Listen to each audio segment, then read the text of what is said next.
Olá pessoal, bom dia, boa tarde, boa noite. Vamos ir para mais uma aula de Celemate, né? Hoje finalizando essa aula de procedimento de seleção. Na aula passada a gente fiz uma introdução para vocês, né?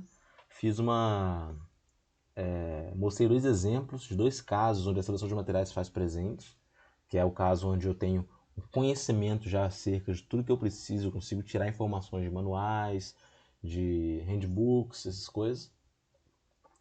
E, por outro lado, eu mostrei o exemplo de casos onde eu quero conciliar duas propriedades, onde eu não tenho nenhum material, nenhum candidato que me dê essas duas propriedades de maneira satisfatória. Então surge a necessidade de se criar um novo material. Beleza? Eu mostrei esses exemplos, só que eles ainda estão um pouco fora do escopo da aula de hoje, né? Porque essa aula, esse capítulo aqui, é procedimento de seleção. Então, nessa parte agora, eu vou formalizar o processo, depois eu vou mostrar um exemplo de como é feito, e depois disso eu vou falar um pouquinho sobre o banco de dados de informática para finalizar aí esse capítulo, beleza? Então, vamos lá. Todo o processo de seleção de materiais, ele começa quando eu traço uma lista de características necessárias e desejáveis dos materiais candidatos. Perceba que tem uma grande diferença entre necessárias e desejáveis. Necessárias são aquelas que são imprescindíveis, que elas têm eu tenho que ter. Por exemplo, um carro de Fórmula 1, ele tem que ter um peso baixo, beleza? Tem que ter um peso baixo. Então isso é uma coisa imprescindível aí para, sei lá, a parte externa aí da lataria, entre aspas, aí de um carro de Fórmula 1. Por outro lado, também tem um certo requisitos desejáveis, né? Eu não. Eu tenho que ter um método de fabricação mais fácil, alguma coisa nesse sentido. Então, talvez esse exemplo não tenha sido tão bom, mas a ideia aqui é a seguinte: eu tenho requisitos que são essenciais e tem outros que são desejáveis, beleza? Então, eu tenho que reunir isso, fazer uma lista disso, tem que listar esses requisitos para começar o processo de seleção. Depois que eu defini que eu fiz essa lista de características necessárias e desejáveis, eu tenho que passar por um processo de hierarquização. O que é esse processo? Esse processo ele me diz, me diz não, esse processo é um meio de eu expressar qual característica é mais importante. Então, se eu tenho duas características que são imprescindíveis para uma determinada aplicação, essas duas características têm que ter um peso muito maior que as outras características que são apenas desejáveis, né? Então, nesse processo de hierarquização, as características das propriedades recebem pesos de acordo com sua ordem de importância. Esse é o ponto onde o engenheiro projetista e o engenheiro de materiais têm que trabalhar em sintonia, né? Porque acontece, o engenheiro projetista ele vai definir todas as solicitações que estão acontecendo nesse material, nesse projeto, todo o ambiente de trabalho, o custo esperado, etc. Essas definições de projeto, né? A partir dessas definições de condições de serviço, de ambiente de trabalho, de custo, vai ser definida a hierarquização das características, dentre as quais vai ser incluída, com toda certeza, como visto no capítulo anterior, o processamento da fabricação.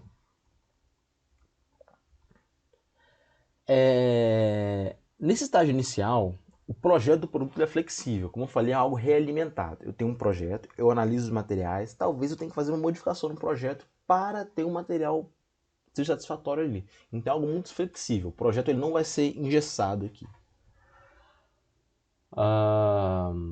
Então essa parte de realimentação é muito importante, né? Dando continuidade, mesmo em situação convencional de seleção, os materiais candidatos devem ser mantidos em aberto tanto quanto possível. Então, assim, aquela parte, no exemplo 1, que eu meio que cortei alguns materiais, eu geralmente não faço isso. Geralmente, fora casos específicos, eu, é, eu mantenho os candidatos bastante abertos, assim, né? Essa parte, né? Eu não vou excluir nenhum candidato, eu vou manter todos até o final, até que eu tenha um valor numérico, né? Como eu falei, essa ideia de formalização do processo é uma ideia de tornar o processo mais objetivo e menos subjetivo. Então não tem por que eu manualmente, entre aspas, aí, excluir um material. Eu quero que o meu processo me diga que aquele material vai ser excluído. Bom, o procedimento desde o esboço do projeto até o detalhamento final, que inclui dimensionamento, material, descrição de desempenho e estabelecimento do custo do produto, são divididos em 3 etapas. A primeira etapa, vamos lá, é a especificação do produto, né?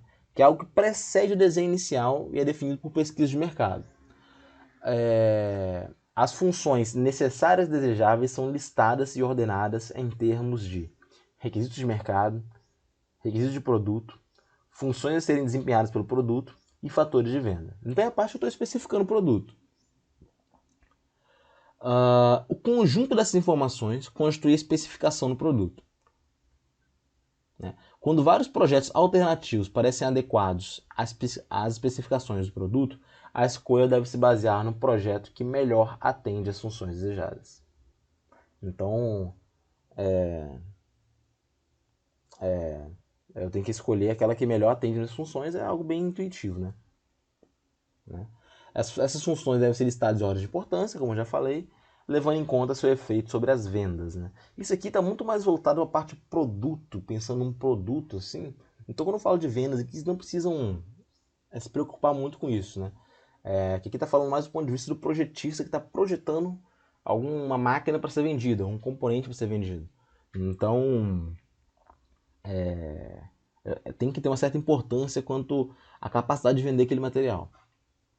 Aquele material não, aquele componente, aquela máquina. Né? Em princípio, a pesquisa de mercado ou a consulta direta ao cliente pode quantificar cada aspecto do projeto em termos de potencial de venda. Assim, o fator de venda V pode ser estabelecido para cada aspecto. Né? Então, nessa tabela aqui na esquerda, eu consigo expressar, no exemplo aqui que eu estou dando, essa questão do fator de venda. Vamos lá. O exemplo aqui é um radome de uma aeronave. Né? Eu, particularmente, não conhecia esse termo. Né? Nunca tive contato com aero. Quando vocês têm o ar aéreo, eu não tive contato com o aero lá da UFS quando eu estudava lá. Então, eu não sou muito familiarizado com esses termos. Mas esse radome é a cobertura protetora de sistemas eletrônicos em aviões ou foguetes. Beleza? Então, nesse desenho aqui de baixo, pode até ver que tem como se fosse uma antena ali na ponta do avião, né? Bem no bico do avião. Então esse radome é a parte que protege ali. Né? Quais são os requisitos básicos? Aqui nessa tabela de cima, vocês podem observar na esquerda que tem requisitos mínimos e requisitos desejáveis. O que são os requisitos mínimos? Baixo peso, é essencial para a aeronave. Né? E transparência às radiações eletromagnéticas. Beleza? Então esses são requisitos mínimos. É obrigatório que eu tenha isso. Né? Os desejáveis eu posso dividir em 2 partes. A parte de desempenho e a parte de custo. A parte de desempenho, para esse caso, eu vou ter o baixo coeficiente de penetração, resistência ao impacto, material com baixa flamabilidade, material não inflamável, resistência ao calor e ao choque térmico. Em relação ao custo, os requisitos desejáveis são montagem simples e rápida e baixo custo do material. Né? Então, vocês podem ver que a cada um desses requisitos foi associado a um fator de venda V. Né? Ou seja, esse fator de venda nada mais é que um requisito do projeto. Né? Pensando que eu vou no produto, na verdade. Né? O conjunto desses requisitos, né, que eu estabeleci aqui agora, tanto os mínimos quanto os desejáveis, eles compõem o que eu chamo de especificação do produto. Essa é a minha especificação. Né? Vocês podem observar que isso aqui é muito geral, é algo bem simples de se visualizar. Beleza? Então aqui nesse caso tem 8 fatores de venda. Né? Eu tenho 8 requisitos a ser analisados. O avião de que se trata a análise é comercial, subsônico e de médias dimensões. Eu vou usar esse caso do avião aqui para servir como exemplo. E por se tratar de um componente aeronáutico de alto desempenho, o custo inicial também é importante, porém os custos indiretos são mais críticos. Né? O que são os custos indiretos, né? São custos de montagem, montagem e desmontagem, peso, durabilidade. Então esses custos acabam surgindo como mais custos indiretos, mas que são mais críticos do que são mais críticos ainda, que a gente pode controlar mais facilmente. Né? Então isso deve ser controlado. Os valores numéricos preenchidos nos fatores de venda são função da classe do avião, né? Então é como se fossem pesos, tá? Eu não vou trabalhar associando valores numéricos ao fator de venda de início, porque vocês vão ver que vão aparecer outros parâmetros aí. Mas a ideia é associar cada um desses fatores de venda a um certo peso para dar uma importância para ele. Então, por exemplo, os valores numéricos preenchidos do fator de venda são função da classe do avião. A resistência ao calor e ao choque térmico, o V4, será atribuído um valor baixo, porque o avião é subsônico, ele não vai estar exposto a calor ou choque térmico de maneira tão pronunciada. Então, esse aí é como se tivesse uma importância mais baixa. Então, o V4 teria um valor menor. Por outro lado, o baixo coeficiente de penetração aerodinâmica, que tem a ver com a forma do radome, né, o formato dele, né, ou seja, a função da sua processabilidade, de conformar o material ali, e a resistência ao impacto receberão altos pesos. Faltou um, receberão, né? Porque são coisas importantes, porque o radome deve ser seguro e adaptado ao perfil da aeronave. Então, isso é importante. Eu tenho que ser capaz de colocar o radome no formato dele, que ele tem que ter um material que eu consiga colocar naquele formato que eu quero, e ele tem que ter resistência ao impacto alta. Né? Então, como são dois fatores importantes, o fator de venda aí já é maior, já deveria ser maior. Né? O fator de venda, é importante dizer que ele diz respeito ao projeto, ou seja, algo mais relacionado ao projetista. Né? São parâmetros que guiam a sua execução e definem as especificações e o custo do produto. Né? Então, esses fatores de venda são os primeiros guias que a gente tem, os primeiros parâmetros que a gente tem. Em outras palavras, são esses fatores de venda que definem as características mais adequadas dentre uma vasta gama de alternativas técnicas e mercadológicas disponíveis. Vocês podem observar que eu não estou escolhendo os materiais candidatos ainda. Eu estou falando o que meu projeto tem que ter para funcionar bem. Os requisitos mínimos e os desejáveis. Né? Depois que eu faço a especificação do produto, eu vou para a análise funcional do produto. Né? Os requisitos funcionais são analisados após a elaboração de um desenho preliminar. Então, antes eu nem desenho tinha, agora já tem um desenho.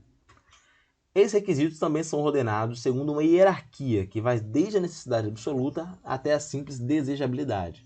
Então, você pode observar aqui que eu tenho os requisitos aqui nessa primeira linha da tabela. Transparência eletromagnética, que é o F1. Formabilidade, que é o F2. Resistência a impacto e abrasão, que é F3 e F4. Rigidez, que é F5. E baixo peso, que é F6. Esses são os requisitos funcionais. Beleza? A cada um desses requisitos, que são baseados nos fatores de venda vistos anteriormente, eu consigo tirar as propriedades necessárias. Perceba, eu associei uma característica que eu quero a uma propriedade que eu vou precisar. Então, pode observar que antes, o meu V1 ele era transparências, radiações eletromagnéticas. Ou seja, o radome ele não pode interferir nas radiações eletromagnéticas que vão passar por ali. Aí eu falei que ele tem que ter uma transparência eletromagnética. Isso pode ser expresso em termos de propriedades, tendo uma baixa absorção de radiação eletromagnética.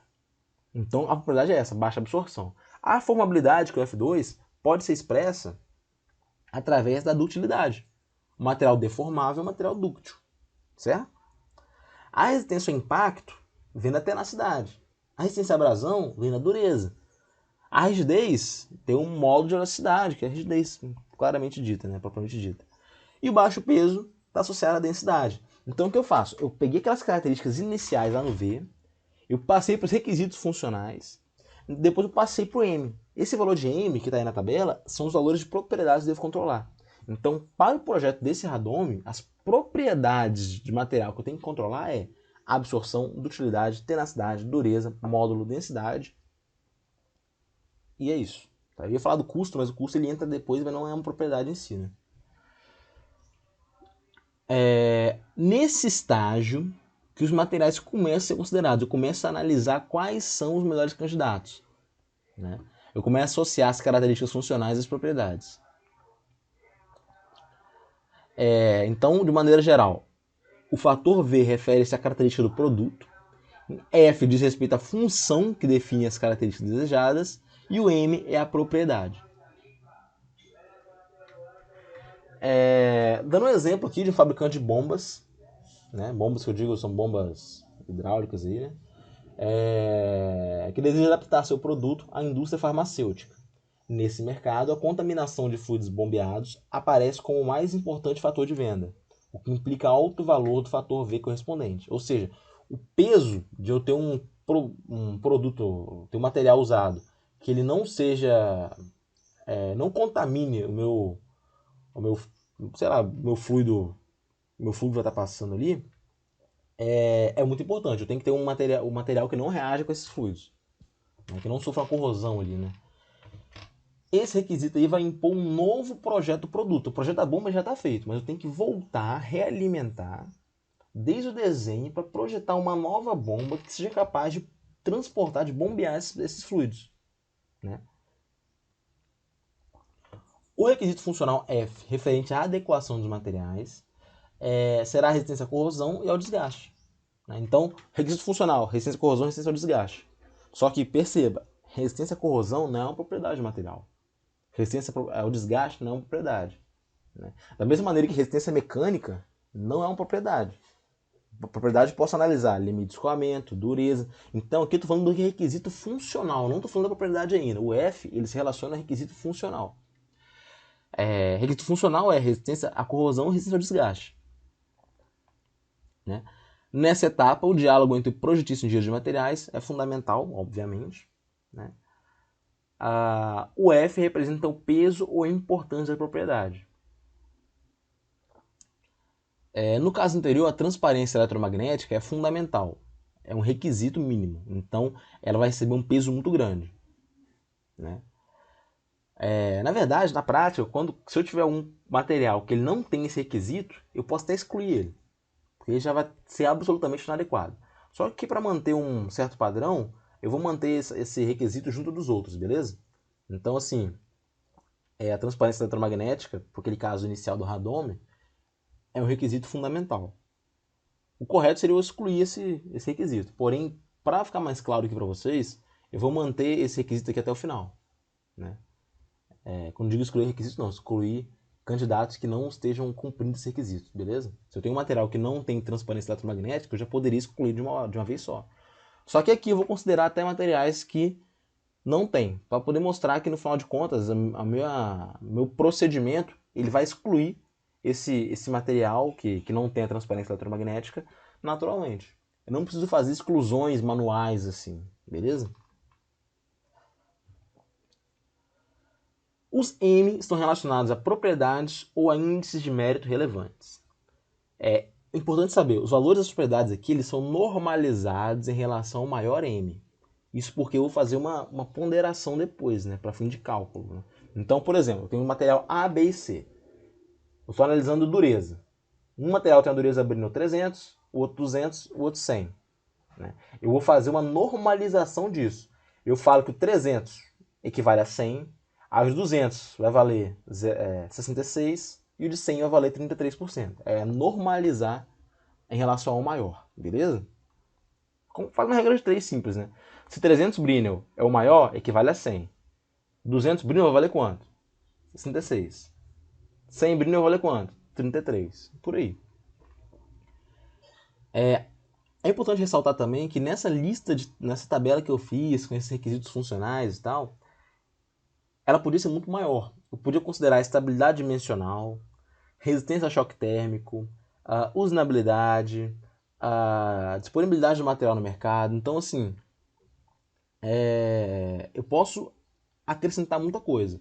Então, isso vai do engenheiro projetista e do engenheiro de materiais estarem conversando e determinar o que é realmente importante para selecionar material. Beleza? Às vezes podem selecionar alguns desses requisitos e dar um peso pequeno para ele, porque talvez seja importante, mas não seja tão importante assim, seja algo desejável, não algo necessário.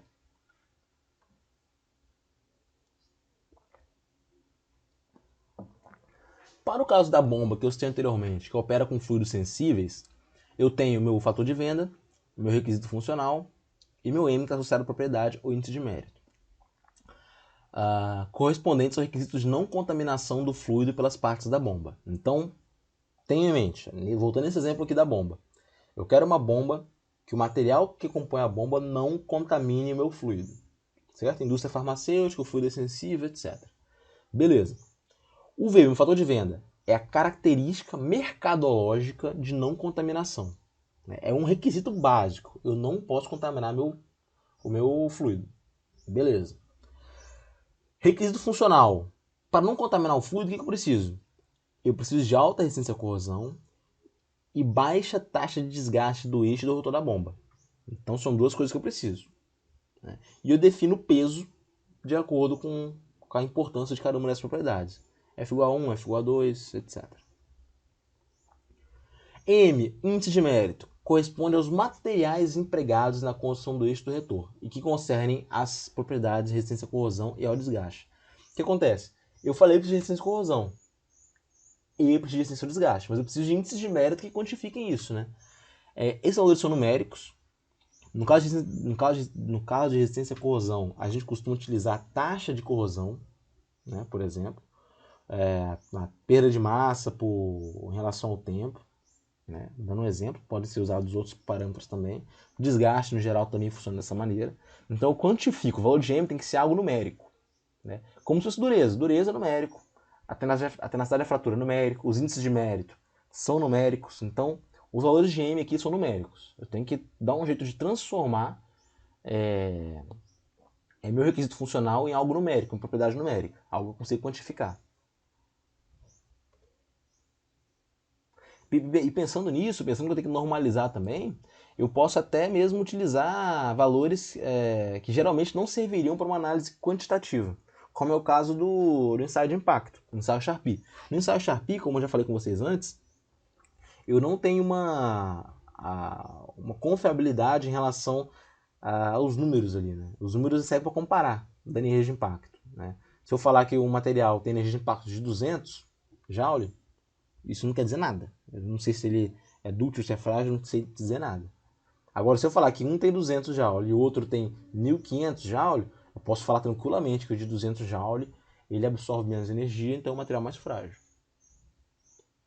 Então é que eu tenho que quantificar isso, beleza? Então até mesmo propriedades que não são quantitativas eu posso usar aqui. Porque como eu vou normalizar, eu vou acabar comparando um com o outro. Então vai me permitir usar esse tipo de ensaio, por exemplo. Beleza? Então eu tenho o V, o F e o M.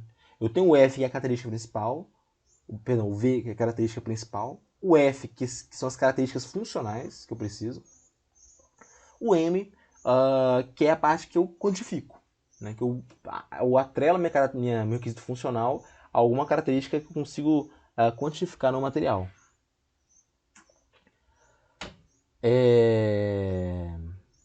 Então é isso aí, VFM, beleza? Não precisa se preocupar tanto com a questão do rigor do VFM aqui, tá? O básico é você determinar um requisito. Determinou o requisito, você associa esse requisito, né? Esse requisito de venda, esse fator de venda, a um requisito funcional, resistência mecânica, resistência sei lá, ao calor, resistência à fadiga, isso são coisas assim, são requisitos funcionais, só que eu não consigo quantificar. Resistência à fadiga, como é que eu quantifico a resistência à fadiga? Através da vida em fadiga, através do limite de fadiga, através da resistência à fadiga, que é resistência à fadiga, que é um valor numérico, né, que eu consigo calcular. Se não me engano o nome é esse, né? Agora tá fugindo.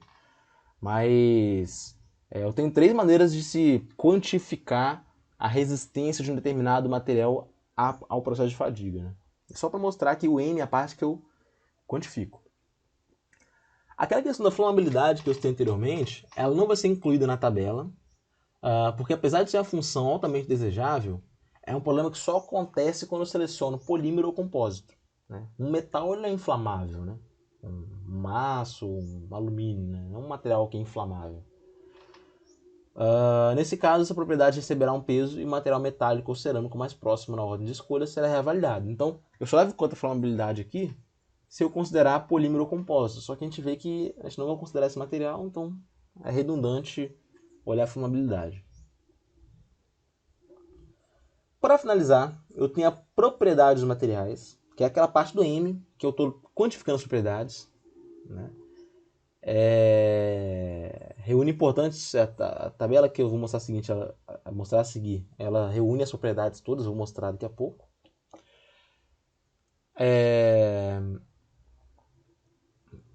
Eu também tenho que levar em conta, isso é muito importante, não apenas as propriedades diretamente relacionadas ao desempenho imediato, né? Tem que levar em conta também outros aspectos no projeto, como meio ambiente, que vem do caso da reciclabilidade, do conteúdo de energia, por exemplo, gás de exaustão, num projeto específico. Eu tenho os custos indiretos, que é a disponibilidade imediata, variedade de formas, necessidade de acabamento adicional, fabricabilidade, valor residual de sucata, são custos indiretos. Isso também deve ser levado em conta. Beleza? Aqui eu tenho a tabela mostrando a lista das principais propriedades materiais e de alguns parâmetros de seleção. Vamos por coluna, né? Primeira coluna da esquerda, eu tenho as propriedades mecânicas: dureza, fadiga, resistência à tração, resistência à compressão, tenacidade, fluência, rigidez. Isso aí são propriedades que eu consigo quantificar, todas elas. Todas elas.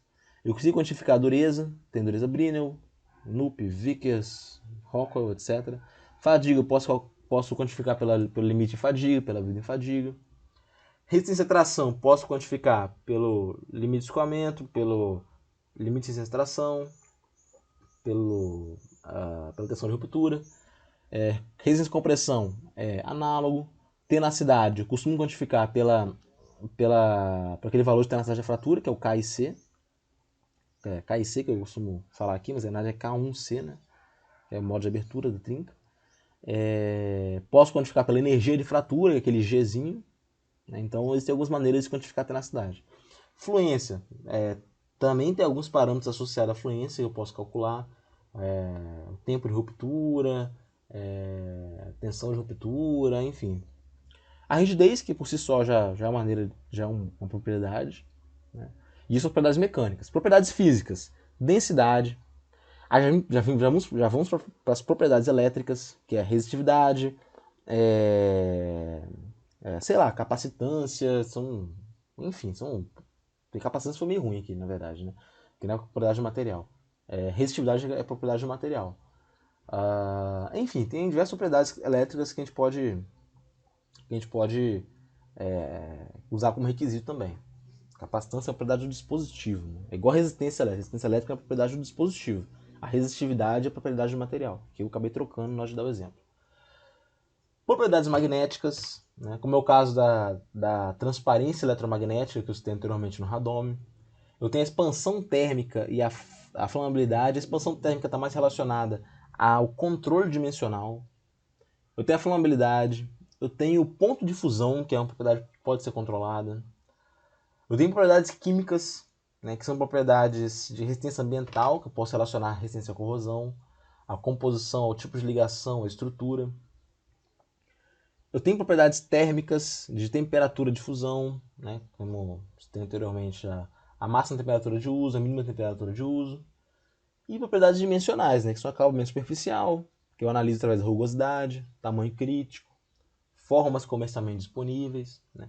Então essas são as propriedades aí, de maneira geral, que eu posso usar como requisitos. Do ponto de vista da disponibilidade, eu posso verificar se eu tenho um produto em estoque comercial, que a gente chama de estoque de prateleira. O que é isso? Se eu vou usar o produto em forma de chapa, de tubo, que são formatos que eu já consigo comprar pronto. Eu consigo comprar uma chapa, eu consigo comprar um tubo, né? O número mínimo de unidades que eu consigo comprar disponíveis, né? A única fonte de suprimento, né? Se eu tenho só uma fonte de suprimento, a disponibilidade cai. Requisitos especiais de processamento, né? Tem alguns requisitos aí que talvez no processamento tem que ter, algumas formas que são específicas para determinados tipos de processamento. Lembrando que quando eu falo de disponibilidade aqui, eu não estou me referindo àquele conceito que a gente aprende lá em manutenção, né? Se eu não me engano, em manutenção, a disponibilidade é o tempo que a máquina ela está funcionando, está disponível para trabalhar, alguma coisa assim. Eu não lembro direito, mas aqui é outro conceito, que é a disponibilidade do material, tá bom? Não sei nem se fizeram manutenção ainda, quem fez curso técnico deve ter visto isso.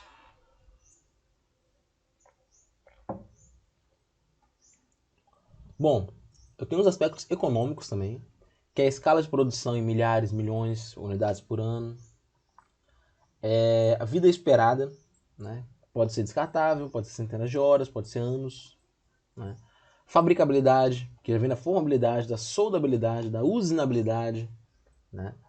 O valor de sucata, a reciclabilidade e o conteúdo de energia do material. Então eu tenho as principais propriedades materiais e parâmetros de seleção que podem ser usados como requisitos. Podem observar que são muitas coisas. E aqui eu nem estou falando de todos ainda, né? Falando de maneira mais geral. Alguns parâmetros relacionados ao produto influenciam muito no estabelecimento da hierarquia das propriedades. Né? A resistência à corrosão e à fadiga, por exemplo, elas vão ter pesos diferentes para um produto descartável e outro durável. Né? Resistência à corrosão para um produto descartável é algo que não tem peso nenhum para mim. Eu vou descartar mesmo. Resistência à fadiga para um produto descartável também é algo que nem me importa, porque a fadiga acontece em um alto número de ciclos. Agora, para um produto durável, corrosão é importante, fadiga é importante. Então vão ter pesos altos aqui. Atualmente destaca-se muito a questão do meio ambiente também, né? A ponto de consumidores estarem dispostos a pagar até 30% mais por um produto que não cause dano ambiental. Então isso deve ser levado em conta também no processo de seleção de materiais. Uma vez selecionados os processos e parâmetros de importância e estabelecidos os pesos para cada um, então vamos lá. Determino V, através do V eu determino os F. Nos F, nos requisitos funcionais, eu já determino o peso de cada um. E depois eu vou no M e quantifico cada propriedade. Né? Tendo isso em vista, eu vou aplicar nessa equação aqui. Os materiais candidatos serão avaliados pela seguinte expressão. Né? Para cada material eu vou achar um valor de Q. Né? Esse Q está associado ao peso do material, peso de importância, sim, que é o F.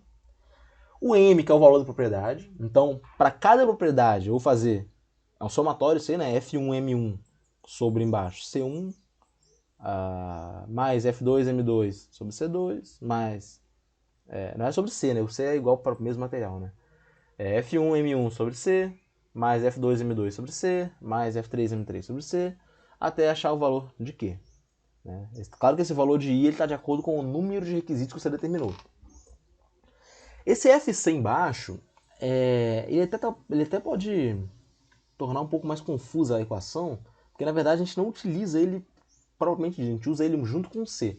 Esse FC é o valor associado ao custo, é um peso que eu associo ao custo do material. Esse peso está de acordo com o valor do processo de fabricação.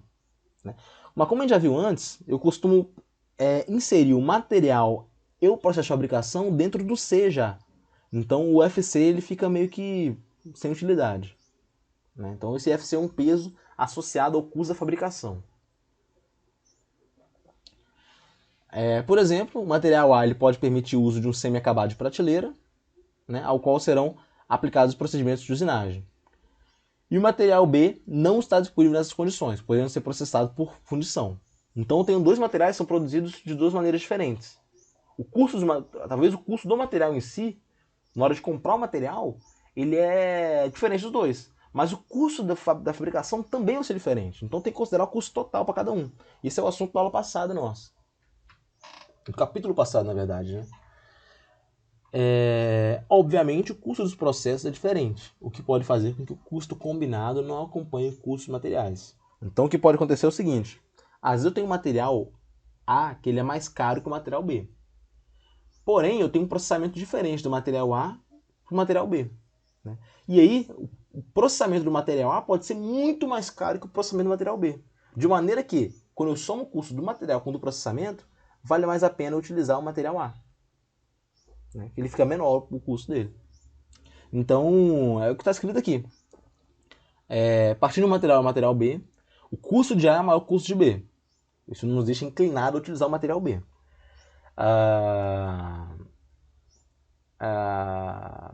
Porém, depois do processo de fabricação, o custo do material A junto do processo, ele fica menor o custo do material B junto do processo. Então vale a pena usar material A. Né? Porque o B, apesar de ser mais barato, ele tem um processamento muito caro. Então vale mais a pena usar material A. Beleza? Então isso é usado aqui na parte inferior dessa fórmula aqui. Na verdade, esse FC aqui vocês não precisam utilizar, beleza? Se eu cobrar isso na prova, vocês não precisam usar o FC. Usar o FC. Vocês utilizam o somatório do peso que se deu inicialmente com o valor da propriedade normalizada dividido pelo custo. E faz o somatório para achar o valor de quê? Bom, esse é o procedimento aí, de seleção sistematizado, o formal é esse.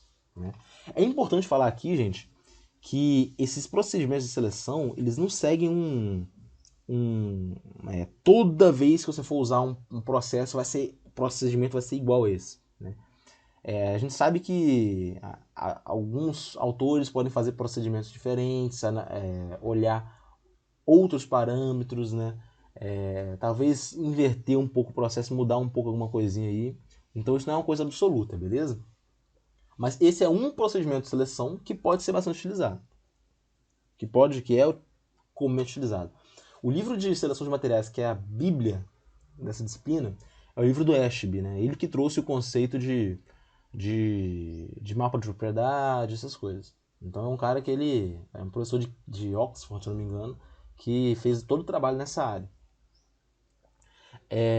No livro dele, eu evitei usar o livro dele porque, se eu não me engano, não tem versão em português. Então é mais fácil usar esse do Ferrante, que ele já é em português, e traz tudo mais mastigadinho já. O livro dele é realmente o tamanho do cálice, é algo imenso, é algo bem grande mesmo.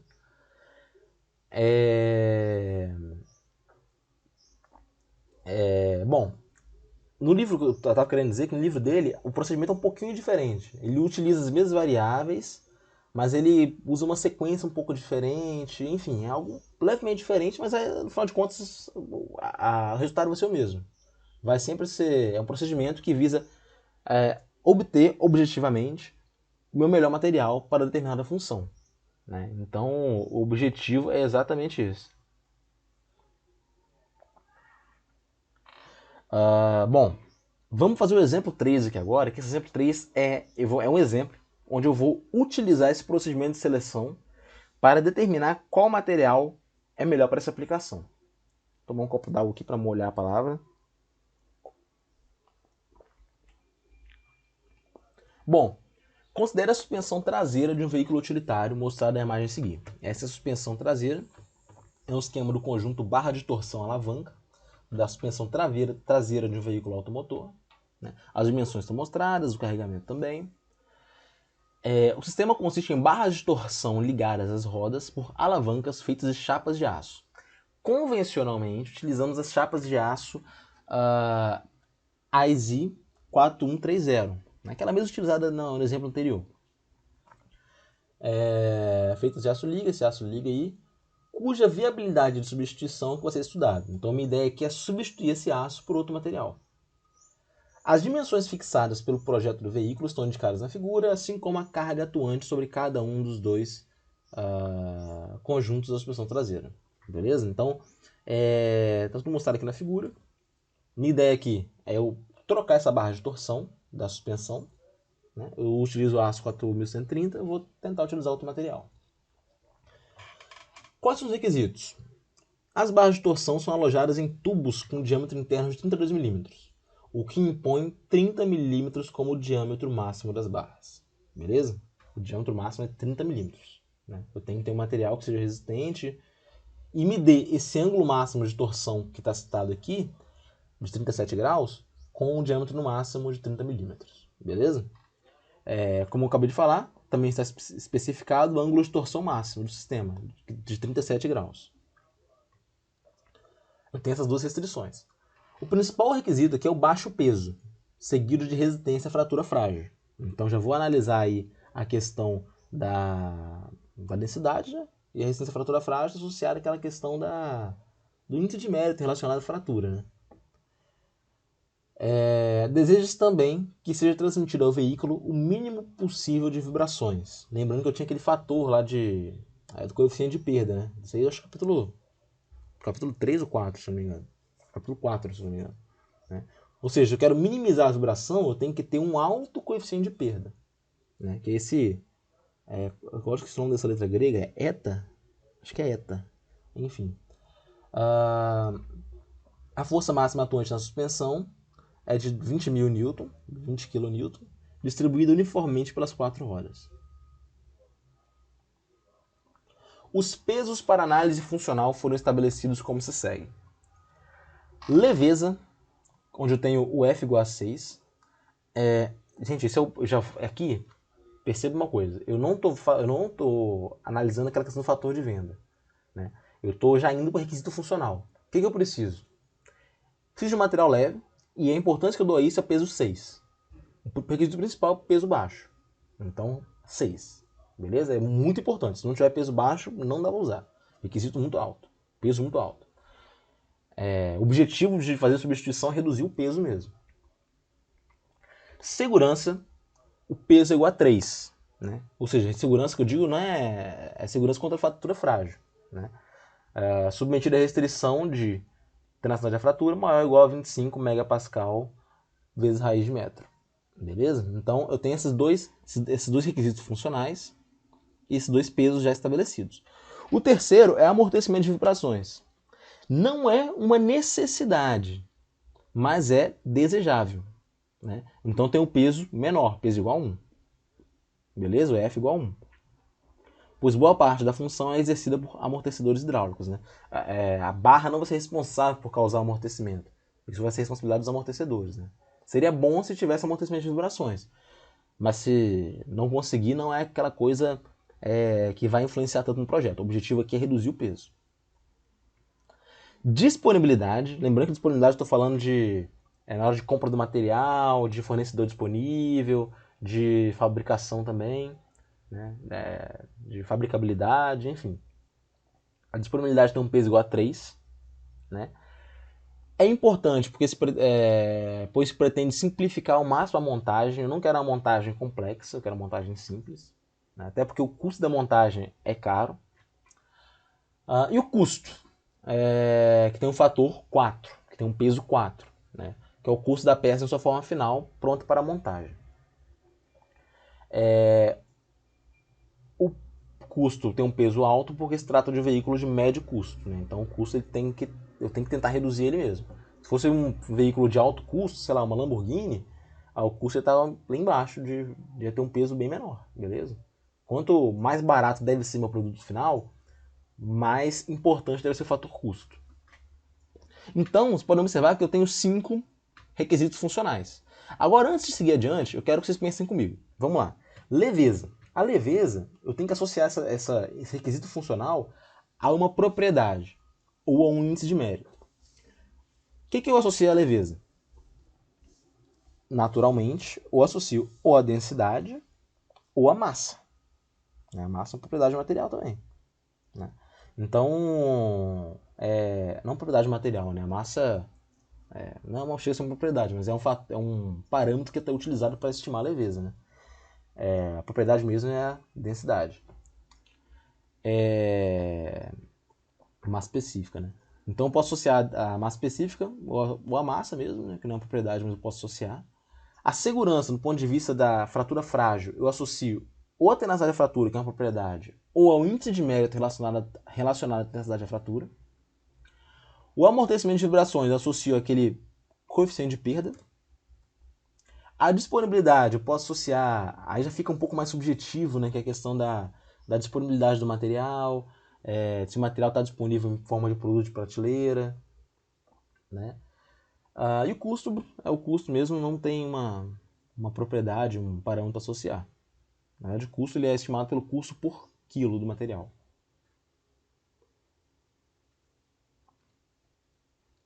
O primeiro passo aqui é a criação dos índices de mérito. O que acontece? Para criar um índice de mérito, eu tenho que levar em conta as equações que eu aprendo na resistência de materiais, nesse caso de torção. Então, calculei o ângulo de torção, tem a fórmula aqui. Eu tenho a fórmula do momento de inércia, que eu aplico no momento de torção, no ângulo de torção. E tem a fórmula da massa. A massa ela vai ser o volume vezes o ρ. O volume vai ser a área, que está entre parênteses, vezes o L, que é o comprimento. que multiplica o ρ. É uma barra, né? Então o volume vai ser a área da base vezes o comprimento. Fazendo as devidas operações matemáticas com as 3 equações anteriores, nós obtemos uma expressão para massa, né, que eu vou utilizar para quantificar a leveza. Né? Essa expressão ela vai depender desse índice de mérito aqui, né, que é o ρ sobre g elevado a meio. Né? A gente pode observar que esse é o único índice de mérito. O índice de mérito é aquele que relaciona as propriedades do material. Né? Você pode observar que o torque é na propriedade, o comprimento na propriedade, o ângulo de torção na propriedade, mas o ρ é propriedade e o g, em modo de zeramento, é propriedade também. Então, essas duas propriedades elas estão relacionadas à massa. Então, modificando as propriedades, eu modifico a massa. Então, vamos lá. Para minimizar a massa do eixo, eu tenho que maximizar essa relação aqui embaixo. Perceba que eu inverti aqui, mas isso é uma questão de... É uma coisa usual. Né? Costumo colocar sempre o ρ na parte de baixo. A densidade na parte de baixo. Essa relação aqui ela deve ser maximizada para minimizar a massa. Beleza? Esse é o meu índice de mérito. A máxima tensão desses elementos na barra ela vai se relacionar com a tensão de escoamento ou com a tensão de ruptura da seguinte forma. Né? Para materiais dúcteis, vai se relacionar a tensão de escoamento. Então, eu consigo relacionar aí essas duas propriedades através da fórmula ali, que é do critério de von Mises. Vocês devem ter ouvido falar isso aí na aula de resistência de materiais. Né? Com o Hernandes? Não sei. O critério de Rankine é um outro critério para materiais frágeis, né? Que eu relaciono já à tensão de ruptura, que é muito próxima da tensão de escoamento ali, né? Já que o material é frágil, ele não tem deformação plástica considerável. Note que o sinal de desigualdade está expressando a condição de não ruptura, ou seja, o limite ali do material. Né? Então aqui eu já estabeleci uma fundamentação em relação à ruptura do material, em relação à massa, né? Que eu posso relacionar também depois à segurança. Né? Enfim, eu já fiz toda uma fundamentação das propriedades. A partir disso, eu consigo estabelecer uma tabela com as propriedades e índices de mérito relevantes. Né? Para ordenar os materiais, eu vou fazer uma normalização dos índices de mérito e das propriedades, mas isso eu vou ver depois. São esses valores que vão formar os parâmetros M, né? Uma vez multiplicados por F e tratados com a equação adequada. Aquela equação lá, né? Que é o somatório de F vezes M sobre o C. Que permite comparar os materiais candidatos incorporando a pré-estabelecida hierarquização das propriedades e índices. Percebam que a hierarquização ela acontece através dos fatores F. Né? Eu vou determinar o peso ali nos F. Eu já determinei os F aqui. Os F estão determinados. Ó. Leveza 6, F igual a 3, amortecimento F igual a 1. O valor de M é o valor que eu vou estimar agora, que é o valor numérico, né? De acordo com a propriedade que eu quero. Então, vamos lá, aqui eu tenho a tabela já. Nessa tabela eu tenho o M1, pode observar na parte de cima, que é aquele índice de mérito que eu calculei para associar o peso. Né? Eu tenho vários índices de mérito aí. Né? Perceba que aqui o F1 é 6, porque tem um valor muito grande. Aqui eu coloquei a tabela com os limites de escoamento e com a tenacidade da fratura. Isso para calcular depois, para mostrar como é que foi o cálculo desse segundo índice de mérito, que é relacionado à fratura frágil, né, ao comprimento crítico da trinca, que tem um peso igual a 3, que é relacionado à segurança. Então o fator da leveza está expresso através desse M1, que é o primeiro índice de mérito. O fator da segurança está expresso através desse M2, que é esse segundo índice de mérito, que é relacionado à fratura frágil, que é a segurança. O M3, que ele é o coeficiente de perda, ele está relacionado àquela questão do amortecimento de vibrações. Tem um peso igual a 1, e eu tenho vários valores aqui. Né? D, que é disponibilidade, tem um peso igual a 3 e está expressa para todos os materiais aqui. Eu vou falar um pouquinho sobre isso depois, que é algo mais subjetivo. Né? Disponibilidade quando o total é igual a 100.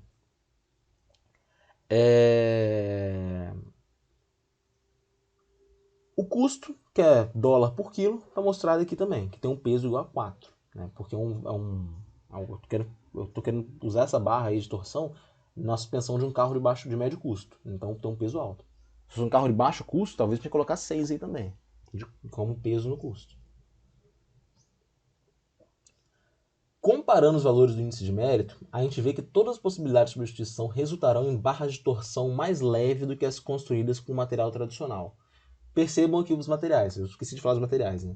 Aço 4130, que é o que já é utilizado. A liga 775, que é de alumínio. Liga de titânio. Epóxi vidro.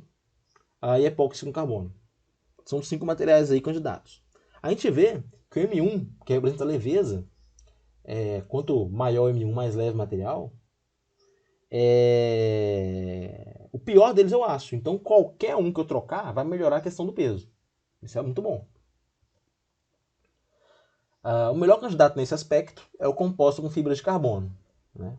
Como está mostrado ali, que é igual a 5,4. O epóxi com vidro é 2,2. E a liga de titânio é 1, perdão, e a liga de alumínio é 1,9. Né? A questão do peso, essa é a ordem aí, de melhor para o pior. Quanto à segurança contra a fratura frágil, todos os materiais são bastante razoáveis e nenhum exibe tenacidade abaixo de 25 megapascal por raiz de metro. Como vocês podem observar, todos eles aqui têm tenacidade acima de 25. Né? Acima ou igual, né, no caso do alumínio. Então, vocês lembram que isso é uma restrição do projeto. Tá tudo dentro da restrição, não tá quebrando nenhum tipo de restrição aí.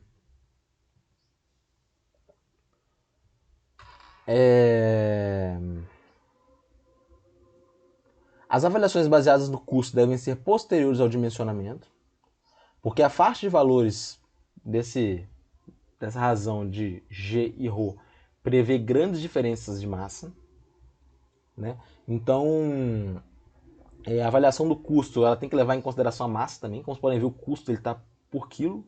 Então, quanto maior a minha massa, mais custoso vai ser o material. Então, eu tenho que fazer eu tenho que encontrar massa aí, uma expressão para massa, valores para massa, para poder estimar o custo. Porém, é possível prever que o elevado preço da liga de titânio deve colocá-la em grande desvantagem no aspecto econômico. Vocês podem observar que a liga de titânio aqui era a mais cara de todas, né? Ela é 2 vezes mais cara que praticamente que a segunda colocada, que é a liga de epóxi com carbono. E não tem propriedades tão boas assim. Ela não oferece uma perda de peso tão grande, né? Enfim. Mas eu não vou cortar a liga de titânio ainda não. Beleza? Eu não vou... Opa, me perdi aqui um pouquinho. Tá, eu não vou eliminar a liga de titânio ainda, beleza? Apenas a liga de alumínio e de titânio tem comportamento inferior ao aço no tocante à capacidade de amortecimento de vibrações. Mas vocês lembrem que a capacidade de amortecimento de vibrações ela tem um peso pequeno, tem um peso igual a 1.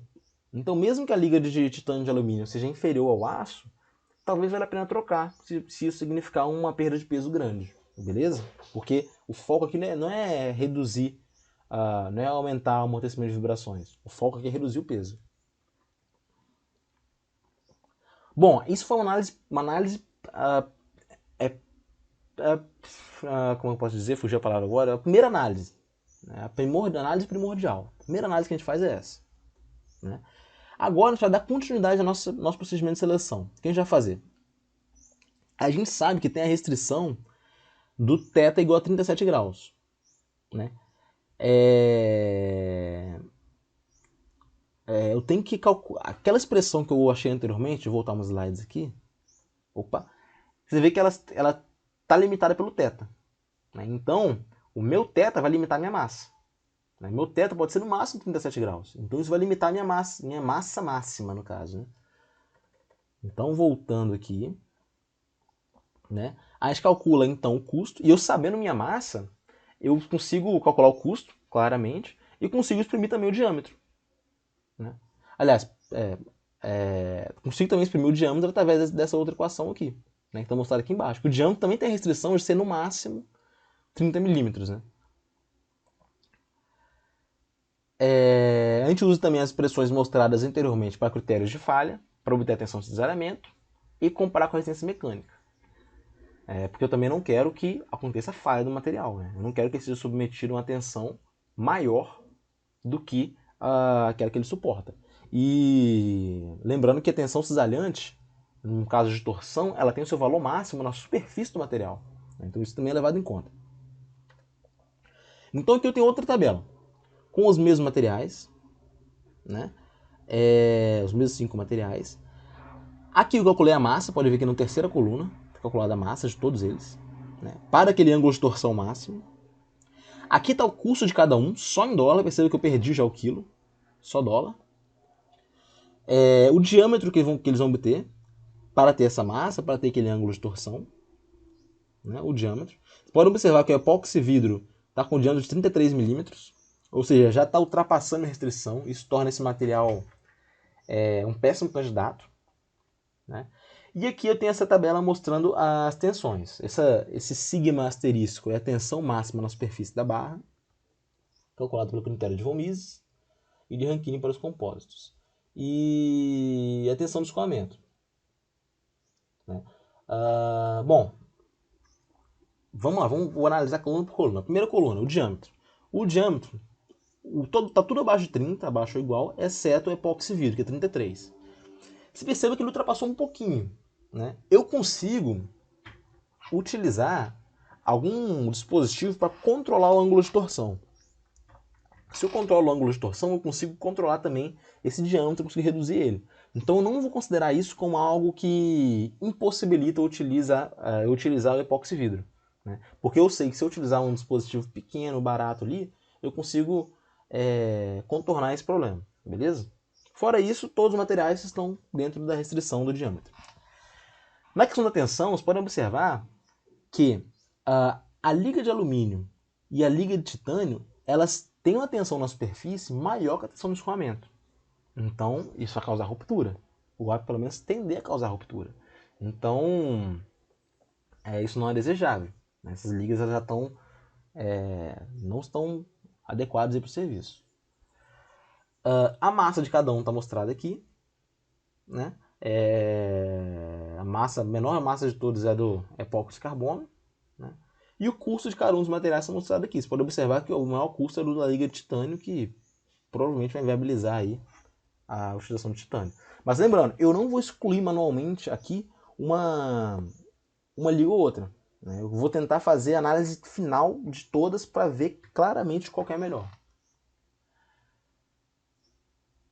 Como eu falei, os dados da tabela permitem excluir o epóxi vidro, porque o diâmetro ultrapassa, né? Entretanto, a gente considera possíveis pequenas alterações no projeto. Por exemplo, instalar um limitador de torção para que θ seja menor que 37 graus. Se θ for menor que isso, eu consigo ter um diâmetro menor também. 3 milímetros ali também não é tanta coisa assim para se perder. Em princípio, a liga de alumínio e titânio também pode ser eliminada, mas eu não vou fazer isso agora. Beleza? Perceba que agora eu estou falando que a liga ela não está cumprindo requisito, mas eu não vou eliminar ela ainda. Ela vai se eliminar através do meu processo. É algo objetivo, que eu não vou olhar e tirar porque um é maior que o outro. Eu vou até o final. E até o final é essa tabela aqui. O próximo passo é elaborar uma tabela contendo os valores de M, né, normalizados.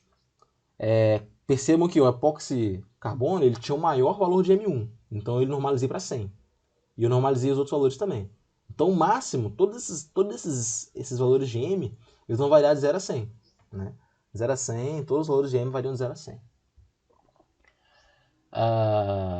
O resultado da aplicação da fórmula que avalia os candidatos está mostrado aqui. Né? Eu tenho M1, M2, M3, M4 e o custo. Né? Está mostrado aqui. Embaixo eu tenho essa linha mostrando os valores de F. Né? Os valores de F que são os pesos que eu dei. Aqui nessa tabela ele até excluiu, não sei se vai voltar, não sei. Ele até excluiu o epóxi vidro por conta daquela limitação do diâmetro. Né? Não seria legal excluir, achei que não excluí, mas excluiu. E enfim, é isso aí. Botando aqui no cálculo, ou efetuando o cálculo, isso é bem simples de ser feito no Excel, um somatório desse. Eu consigo valores de Q. Perceba que o Q do aço 4130 é 14. Né? O Q da liga de alumínio é 5, o Q da liga de titânio é 2, e o Q, o valor de Q, do compósito é 16. Isso me diz o seguinte, isso me diz que de todos os materiais aí, o mais adequado para se trabalhar aí seria o compósito de epóxi de carbono. Né? Também essa interpretação do valor de Q também me diz que não vale a pena eu trocar a liga de aço por uma liga de titânio ou por uma liga de alumínio. Que eu vou estar piorando minha capacidade de utilização. E é basicamente isso aí. Né? O cálculo de Q é isso. Né? A disponibilidade aqui, você pode observar que é o M4 aqui, ela foi estabelecida de uma maneira um pouco arbitrária, né? Considerando M igual a 100 para materiais totalmente de prateleira. Né? Esse conceito de disponibilidade englobou também a fabricabilidade em relação à dificuldade de produzir a barra a partir de material adquirido. Assim, o aço e o alumínio têm grande acessibilidade de suprimento e são disponíveis de forma adequada, por isso que o M deles é igual a 100. Porque as barras de ação circular elas são fornecidas em uma grande gama de diâmetros, é fácil de comprar, tem disponível no mercado, e as operações de usinagem são reduzidas ao mínimo, então por isso a disponibilidade deles é máxima. Em contraste, o titânio é um material um pouco mais exótico do que o aço e o alumínio, tem menor número de fontes de suprimento. É importado e sua usinabilidade é relativamente difícil. Beleza? Então por isso que o titânio tem uma disponibilidade menor, como pode ser visto aqui. O titânio com disponibilidade 41. Quanto aos compósitos, a disponibilidade não é das melhores. Foi estabelecido um valor de M4 aqui? M4, né? M4, isso aí. Bastante pequeno, pois as fibras são importadas. Deve também levar em conta que a manufatura do compósito requer cuidados especializados. É difícil produzir compósito em relação à produção de aço, pois as fibras são muito sensíveis ao manuseio incorreto, que pode causar danos superficiais às mesmas e, consequente, falha. Então, a disponibilidade do compósito, pode observar que ela é a menor de todas.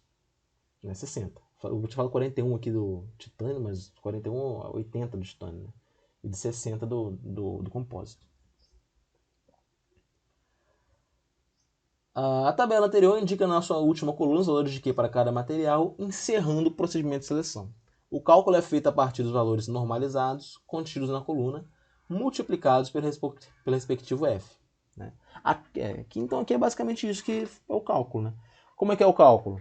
Q vai ser igual ao somatório de M1 vezes F1 sobre C, mais M2 vezes F2 sobre C, mais M3 vezes F3 sobre C, mais M4 F4 sobre C, isso para cada material, eu consigo cada um dos valores aqui. O material mais cotado é o compósito, seguido pelo aço.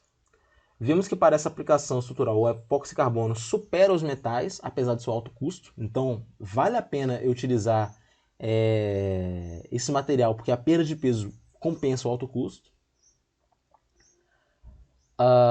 Ele só consegue competir com o aço quando a redução de peso atribui-se um valor de M mais elevado. Quando a redução de peso a gente atribui um valor de M mais elevado. Ou seja, esse material ele só consegue competir com o aço quando o peso é muito importante.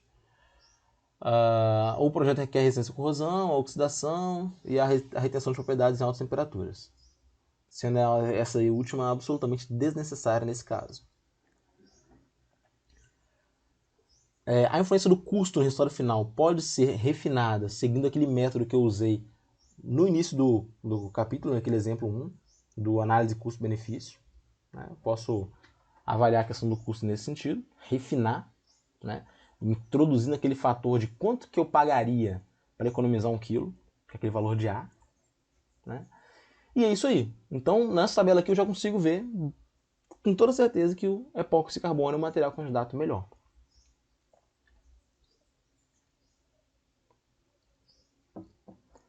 Porém, vocês devem saber que hoje em dia esse procedimento ele não é nada manual. Tudo que a gente faz aí é algo muito automatizado. Né?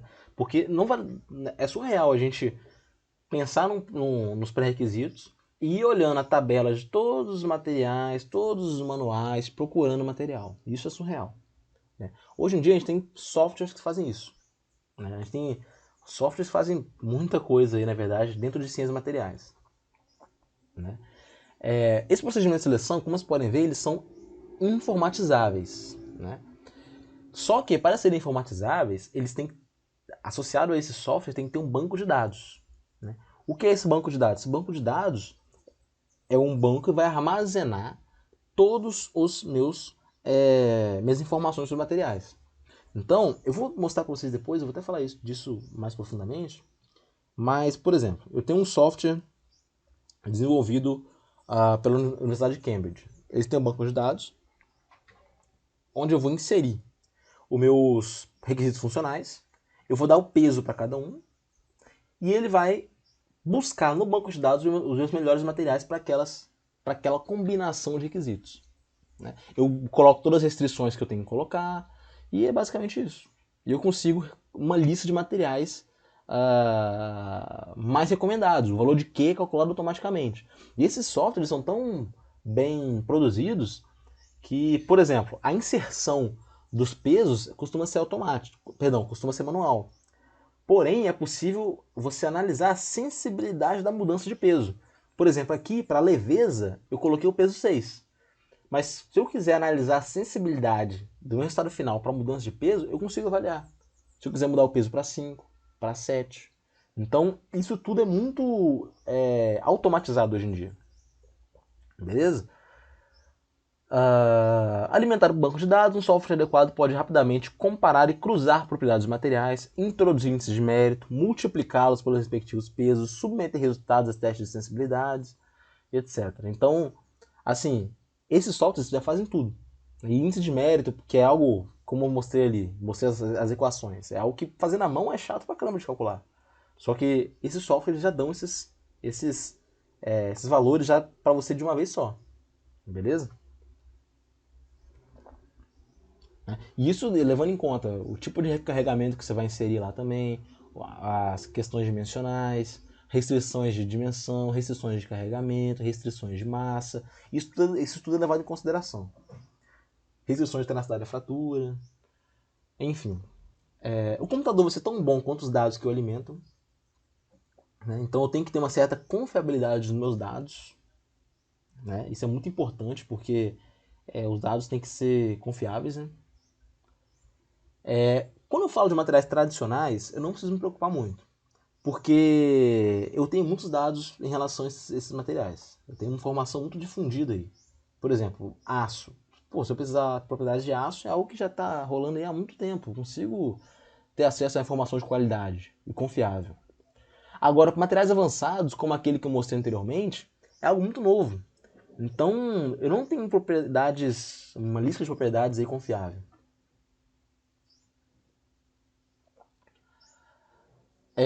O banco de dados, BD, ele reúne propriedades dos materiais apresentados de modo a permitir fácil consulta. A exequibilidade do cruzamento de informações é um aspecto crucial para a utilidade de um banco de dados. Né? Ou seja, eu tenho que ser capaz de fazer cruzamento de informações. Né? Tanto porque, por exemplo, às vezes no banco de, sei lá, duas fontes diferentes, uma fonte me fala a massa específica de um determinado material, ou de vários materiais, e outra fonte me fala a tenacidade da fratura de vários materiais. E quando eu vou calcular o índice de mérito, posso precisar dos dois. Então eu faço essa junção, esse cruzamento de banco de dados. Isso é muito importante, é um aspecto crucial. Para materiais tradicionais, os dados são acessíveis em literatura atual, mas para materiais avançados é comum a falta de informações confiáveis. E isso causa um certo tipo de uma comodidade forçada pro projetista, né? Porque como já tem dados confiáveis em vários materiais que já estão difundidos, às vezes eles preferem utilizar esses materiais difundidos do que outros que poderiam até ser melhores, mas é porque não tem muitas informações sobre eles. Né? Por exemplo, para a questão da fluência. Hoje em dia tem se desenvolvido ligas resistentes à fluência novas, mais resistência, aguentam maiores temperaturas, maiores tensões. Porém, eu não tenho muitas informações sobre essas ligas. Né? Então eu prefiro utilizar uma liga que não é tão resistente assim, mas eu tenho muita informação sobre elas.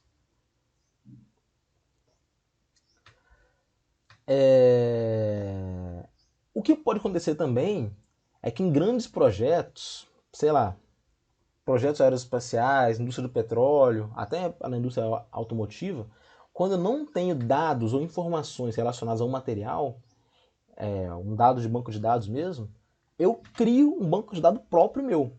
Né? Então, por exemplo, isso eu vou falar um pouco, um exemplo que talvez seja um pouco forçação. Na Fórmula 1, uma escuderia ela está desenvolvendo, ela tem um carro, né, desenvolvendo um carro, que é aprimorado ano após ano, esse carro é aprimorado. Então, para eles, vale a pena criar um próprio banco de dados de materiais, para se avaliar qual material deve ser utilizado em cada tipo de componente. Né? Porque é uma coisa mais específica, né, de um carro de corrida. Né? Não é algo que você vai chegar numa indústria e vai conseguir informações de algum material ou outro. Talvez não, com certeza tem alguns materiais que são utilizados, são projetados só para trabalhar em carros de alto desempenho. Então é algo muito mais específico. Então é comum algumas empresas, algumas indústrias, algumas organizações elaborarem bancos de dados próprios, obtidos diretamente pela experimentação interna ou compartilhada. Eu não sei se acontece isso na Fórmula 1, por exemplo, mas eu acredito que informações sobre materiais de maneira geral talvez até aconteça. Apesar de serem concorrentes, aí eu não sei como é que isso acontece direito. Mas o banco de dados compartilhado é algo que é bom para todo mundo. Né? É bom para todo mundo. Até mesmo para rivais aí nesse sentido. Concorrentes, né?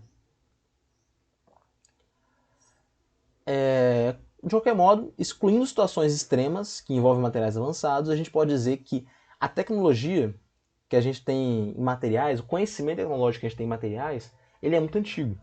A gente utiliza materiais de engenharia aí há muitos anos, muitos séculos aí, como está escrito aqui no slide. Então, eu tenho muitas informações a respeito disso. Eu tenho muitas informações sobre isso.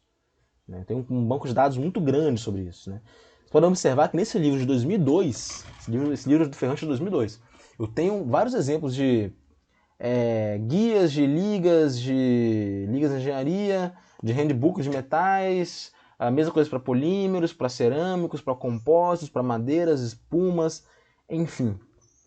Eu tenho uma série aí de handbooks, de guias, de manuais que servem para eu tirar informações sobre os meus materiais. Né? É claro que, como eu falei, isso não é feito manualmente, isso é tudo no banco de dados.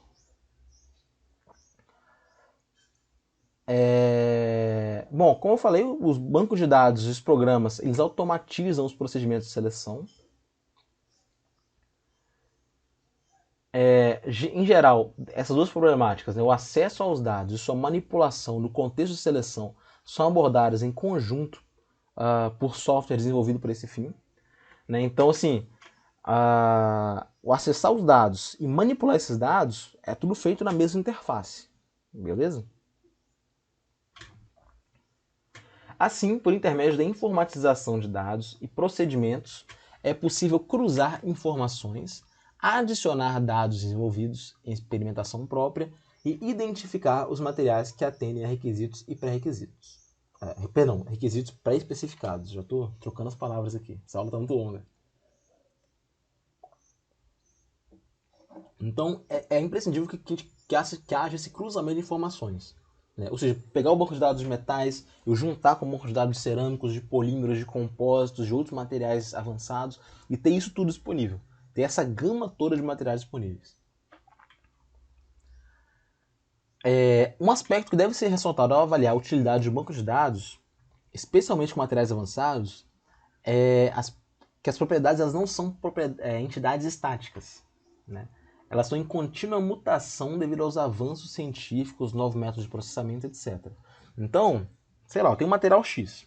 Eu tenho propriedade dele lá processado da maneira A, da maneira B e da maneira C. Isso já está difundido lá.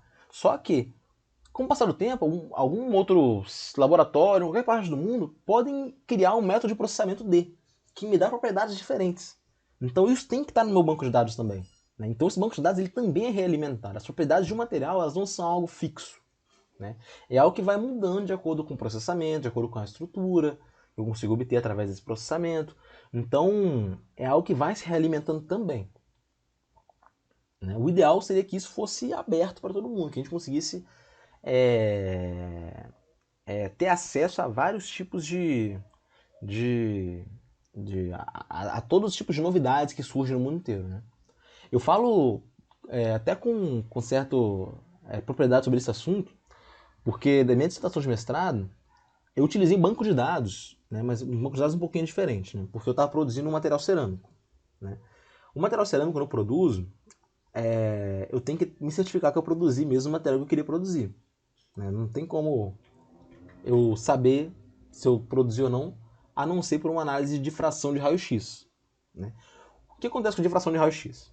Difração de raio-x é como se eu fizesse uma análise de raio-x do material e eu tivesse um difratograma, que é uma sequência de, como se fosse uma linha com vários picos e vales que vão mostrando basicamente uma foto do meu material. Eu faço raio-x do material, eu tenho aquele resultado, que é meu difratograma, certo? Então eu fiz isso no meu material que eu produzi. E eu queria saber se eu realmente produzia ele. Então o que eu fiz? Eu fui num banco de dados que o cara produziu uma amostra pura desse material e fez uma difração de raio-x nele. Então ele disponibilizou o difratograma dele. Que ele falou assim, olha, se você produziu esse mesmo material que eu, o seu difratograma tem que ser igual ao meu. Então eu produzi e fiz uma comparação, uma sobreposição. E vi que realmente estava 99% parecido.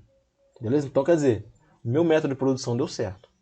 Tranquilo? Então quer dizer, eu usei um banco de dados do cara que ele disponibilizou para comparar com o meu.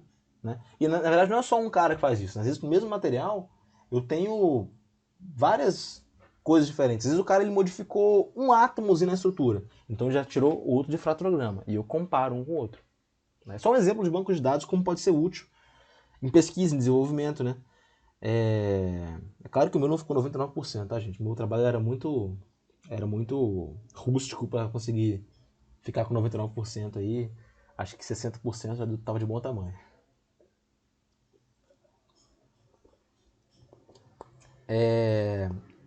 Enfim, para que o sistema tenha plena utilização no tempo, ele deve ser integrado ao fluxo contínuo de novos dados, ou seja, deve estar sempre sendo alimentado, incorporando-os e informando a fonte.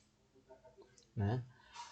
Manual, teste experimental alternado, laboratório, empresa, tem que explicar de onde veio aquela informação.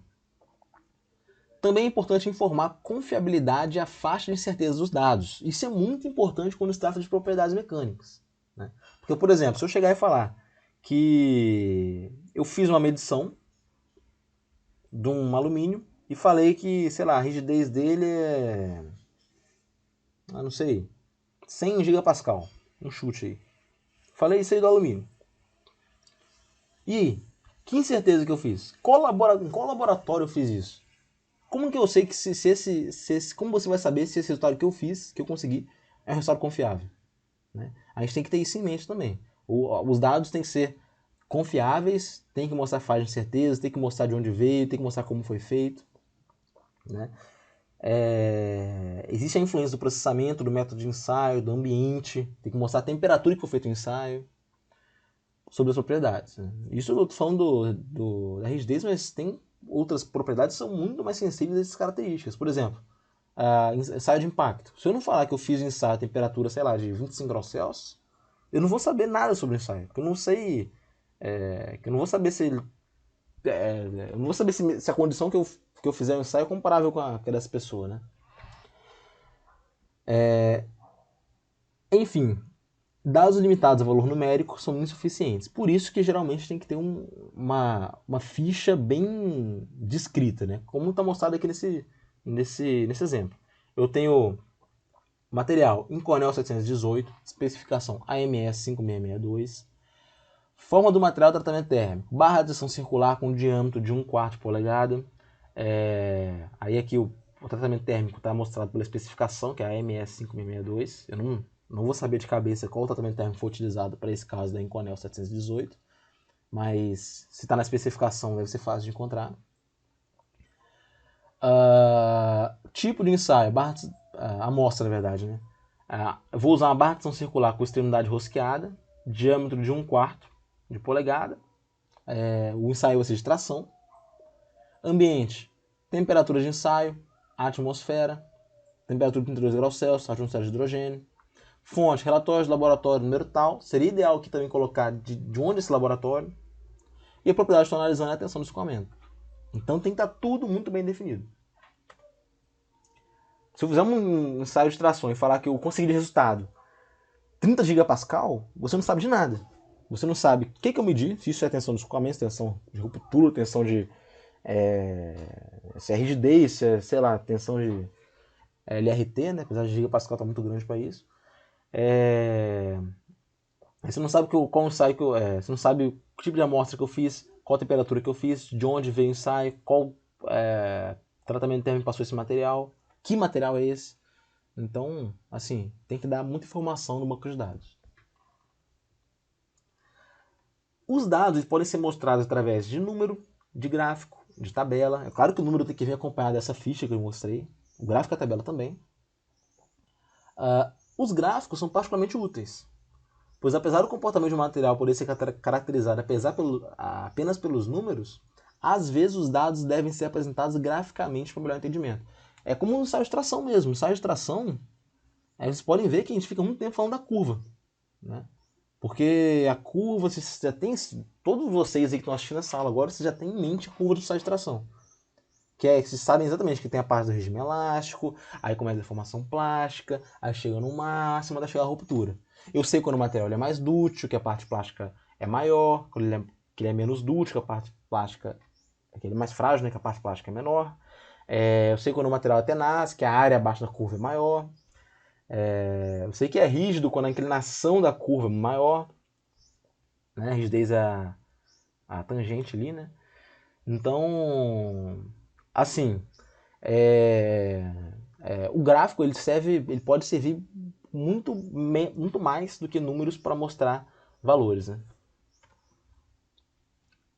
Como eu falei, eu tenho aqui é só um exemplo de gráfico, né? Vocês podem ver que esse gráfico aqui basicamente é um mapa de propriedades. O mapa das propriedades é uma maneira de apresentar propriedades de um banco de dados de uma maneira mais dinâmica, mais didática, né? Isso foi introduzido pelo esse Cambridge Material Selector, que eu não tenho certeza absoluta, mas eu acho que é o software desenvolvido utilizando a metodologia Ashby, né? Que é o cara que é o pai da seleção de materiais. Então eu só aqui eu botei um exemplo qualquer que estava no livro, né, mostrando tensão, descolamento, limite, resistência, fadiga para ligas leves, né, inserindo requisito de projeto, o programa traçou a janela ali, né, de onde eu devo procurar o material, os candidatos estão só ali em cima, né. A gente sabe que esse mapa de propriedades vai utilizar aqueles índices de mérito, aquelas linhas guia, né. Os materiais candidatos podem ser analisados em termos de custo, pela interação com o banco de dados. Então, assim, o banco de dados eu consigo inserir vários tipos de restrições e parâmetros a ser analisado, o peso para cada um, o custo é um deles, isso é algo que é atualizado constantemente. A gente sabe que o preço das coisas é variável, de acordo com a economia. Então, esses softwares eles fazem essa atualização, então é algo muito bem feito, não é algo feito pelas coxas, é algo muito bem feito. Enfim, se eu, por exemplo, né, nesse exemplo do CMS, se eu introduzir um valor, sei lá, mínimo de custo ou máximo de custo, eu consigo excluir todos os materiais que têm custo maior que esse. Então eu consigo restringir tudo no meu próprio mapa. Então é algo muito dinâmico e fácil de se trabalhar. Muitas combinações são possíveis, por exemplo, custo, índice de mérito relevante, resistência à corrosão, resistência à fadiga. A gente vê que resistência à corrosão e resistência à fadiga são requisitos funcionais, eu consigo associar esses requisitos a índice de mérito.